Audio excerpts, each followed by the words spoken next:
करते हैं। Trans media में हम डिस्कस करते हैं जो पॉलिटिकल रिलेटेड इशू।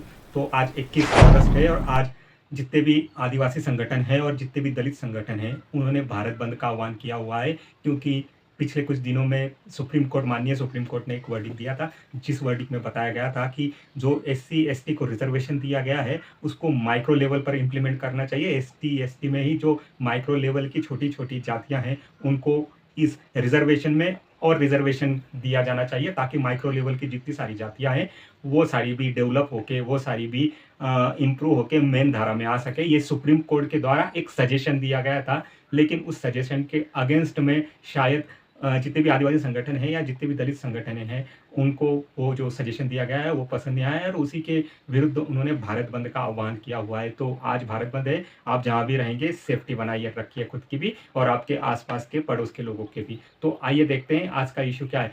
भारत के प्रधानमंत्री श्री माननीय नरेंद्र मोदी ये पोलैंड की यात्रा पर जा रहे हैं। 21 अगस्त से उनकी पोलैंड यात्रा शुरू होने वाली है। पोलैंड की ये जो यात्रा प्रधानमंत्री नरेंद्र मोदी करने वाली हैं, ये पिछले 45 साल में किसी भी प्रधानमंत्री के द्वारा की गई पहली विजिट होगी वॉर्सॉ में। ये पोलैंड की राजधानी है वॉर्सॉ। यहाँ पर प्रधानमंत्री नरेंद्र मोदी जो है पोलैंड के जितने भी लीडरशिप है, पॉलिटिकल लीडर्स, जितने प्रधानमंत्री से लेके वहाँ के राष्ट्रपति तक सबसे मिलने वाले हैं और उनके साथ प्रधानमंत्री नरेंद्र मोदी जो बिलैटरल डिफेंस रिलेटेड और बहुत सारे सेक्टर्स में जो है बातें करने वाले हैं। फिर चाहे वो एजुकेशन हो, टूरिज्म हो या जितने भी सारे बिलैटरल इश्यूज होते हैं, इकोनॉमिकल इश्यूज होते हैं, उसके बारे में प्रधानमंत्री नरेंद्र मोदी जो है पोलैंड के मिनिस्टर से और पोलैंड के जितने भी लीडर से उनसे डिस्कशन करने वाले हैं। 2 दिन की प्रधानमंत्री नरेंद्र मोदी की ये विजिट होने वाली है। इसमें खास बात ये रहेगी कि पोलैंड जो है अपनी मिलिट्री को मॉडर्नाइज कर रहा है। उसके जितने भी सोवियत एरा के डिफेंस रिलेटेड प्रोडक्ट है, उसने सारे डिफेंस रिलेटेड उसके टैंक हुए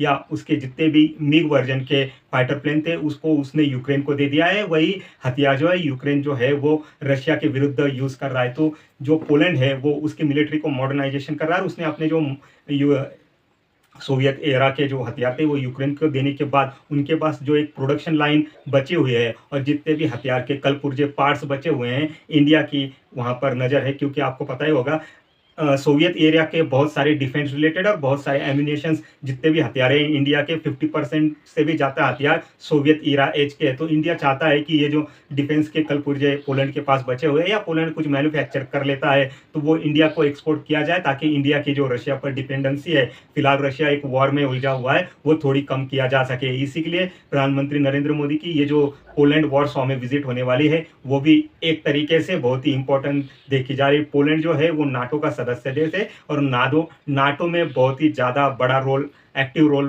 प्ले करता है। पिछले बहुत दिनों से, बहुत सालों से हम देख सकते हैं कि अमेरिका और नाटो इंडिया पर एक दबाव बना रहे हैं कि वो रशियन साइड रशिया से अपनी डिपेंडेंसी कम करे और नाटो में शामिल हो जाए, या फिर यूरोप और अमेरिका के अलाय जो गठबंधन है उसके साइड में उसका झुकाव ज़्यादा बढ़ जाए। लेकिन इंडिया जो है अपनी न्यूट्रलिटी जो है बनाए रखता है। साथ ही साथ 23 अगस्त को जो है प्रधानमंत्री नरेंद्र मोदी जो है वो यूक्रेन की जो राजधानी है क्यों यहाँ पर विजिट करने वाले हैं। बाय रेल प्रधानमंत्री नरेंद्र मोदी क्यों पहुंचने वाले हैं? क्योंकि यूक्रेन फिलहाल 1.5-2 साल से रशिया के साथ वॉर देख रहा है, एक युद्ध में उलझा है जिसमें बहुत सारी जान दोनों साइड की, रशिया और यूक्रेन दोनों साइड की बहुत ही ज़्यादा कैजुअलिटीज हमको देखने को मिली हुई है।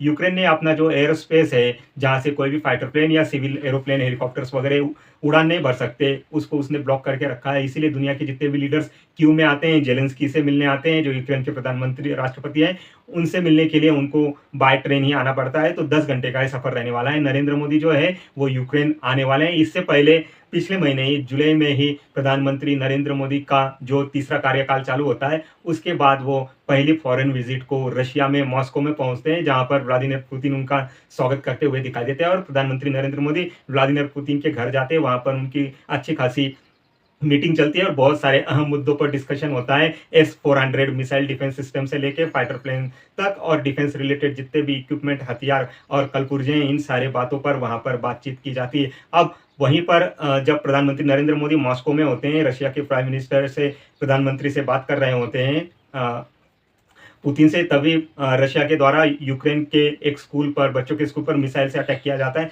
जहां पर बहुत सारे बच्चों की डेथ हो जाती है, कैजुअलिटीज हो जाती है। उसकी वजह से नरेंद्र मोदी का वहां पर यूक्रेन के जो प्रधानमंत्री हैं वो जेलेंस्की क्रिटिसिज्म करते हुए हमें दिखाई देते हैं। तो अब ये जो बैलेंसिंग एक्ट इंडिया प्ले कर रहा है, क्योंकि पिछले महीने ही रशिया जाके आने के बाद प्रधानमंत्री नरेंद्र मोदी अब यूक्रेन की विजिट करने वाले हैं। इसमें बहुत सारे मुद्दे जो हैं वो डिस्कशन में रहने वाले हैं, बहुत ही सारे जो मुद्दे हैं, क्योंकि आपको पता है यूक्रेन एक वॉर थ्रोन कंट्री है। पिछले 2-2.5 साल से यूक्रेन में वॉर चालू हुई, तो एजुकेशन से लेके वहाँ पर डिफेंटाइज, साथ ही साथ मिलिट्री इक्विपमेंट से लेके बहुत ही ज़्यादा बिलैटरल ट्रेड और इकोनॉमिक एग्रीमेंट, ये सारे मुद्दे जो है डिस्कशन होने वाले हैं और इन सारे मुद्दों पर एक लंबी सारी बातचीत हमको देखने को मिल सकती है। साथ ही साथ क्या प्रधानमंत्री नरेंद्र मोदी ये जो यूक्रेन और रशिया का युद्ध हो रहा है, वॉर हो रहा है, उसका कोई मैसेज लेके यूक्रेन के प्रधानमंत्री से मिलने वाले हैं, जो कि पुतिन के साथ उनकी पिछले महीने बैठक हुई थी उसके बारे में। क्योंकि आपको पता ही होगा जब जून में स्विट्जरलैंड में एक बैठक होती है, उस स्विट्जरलैंड में एक शांति बैठक की जाती है जहां पर यूक्रेन के राष्ट्रपति भी मौजूद थे। वहां पर इंडिया का एक प्रतिनिधिमंडल भी गया था, लेकिन इंडिया रशिया का क्रिटिसिज्म करने से वहां पर डिनाई कर देता है। वहां पर एक टाइप से कह सकते हैं कि हम रशिया का वहां पर विरोध नहीं करते, क्योंकि इस युद्ध में रशिया भी एक पार्टी है और इस शांति समझौते में रशिया को इनवाइट नहीं किया गया था। इसीलिए इंडिया जो है उस शांति समझौते पर हस्ताक्षर सिग्नेचर नहीं करता है। उसी के बाद अटकलें तेज हो गई थी कि इंडिया जो है वो रशिया के ग्रुप में चला गया है। उसको बैलेंसिंग एक्ट में दिखाने के लिए अब प्रधानमंत्री यूक्रेन की भी विजिट करने वाले हैं 23 अगस्त के बाद। उसमें देखते हैं कि क्या डेवलपमेंट फर्दर निकल के आती है। लेकिन अभी के फिलहाल के लिए जो है ये दोनों जो विजिट हैं प्राइम मिनिस्टर नरेंद्र मोदी की पोलैंड की 21 और 22 तारीख की और 23 तारीख से जो यूक्रेन की विजिट है, इसमें खास मुद्दे रहने वाले हैं डिफेंस रिलेटेड, बिलैटरल, इकोनॉमिक और ट्राइबल एजुकेशन रिलेटेड। ये सारे मुद्दे जो है वो दोनों देशों से प्रधानमंत्री नरेंद्र मोदी डिस्कशन करने वाले। फर्दर इसमें क्या डेवलपमेंट होता है मैं आपके साथ शेयर करूंगा, क्योंकि अब ये जो प्रधानमंत्री यूक्रेन की विजिट पर गए हैं, डेफिनेटली ये रशिया के जो राष्ट्रपति हैं पुतिन, इनको थोड़ा गुस्सा दिलाने वाला हो सकता है या उनके लिए बहुत ही ऑकवर्ड सिचुएशन अपने घरेलू डोमेस्टिक पॉलिटिक्स के लिए हो सकती है, क्योंकि रशिया के लिए इंडिया बहुत ही इंपॉर्टेंट रोल अदा करता है इंटरनेशनल फोरम पर, साथ ही साथ डिफेंस रिलेटेड प्लेटफॉर्म पर भी। तो फर्दर इसमें पोलैंड और यूक्रेन के सिनेरियो में क्या डेवलपमेंट आता है, प्रधानमंत्री नरेंद्र मोदी की ये जो विजिट होती है इसमें क्या नए पहलू सामने आते हैं, मैं आपके साथ डिस्कस करूंगा। आप मेरा channel Transmedia forum like subscribe कीजिए। Thank you very much.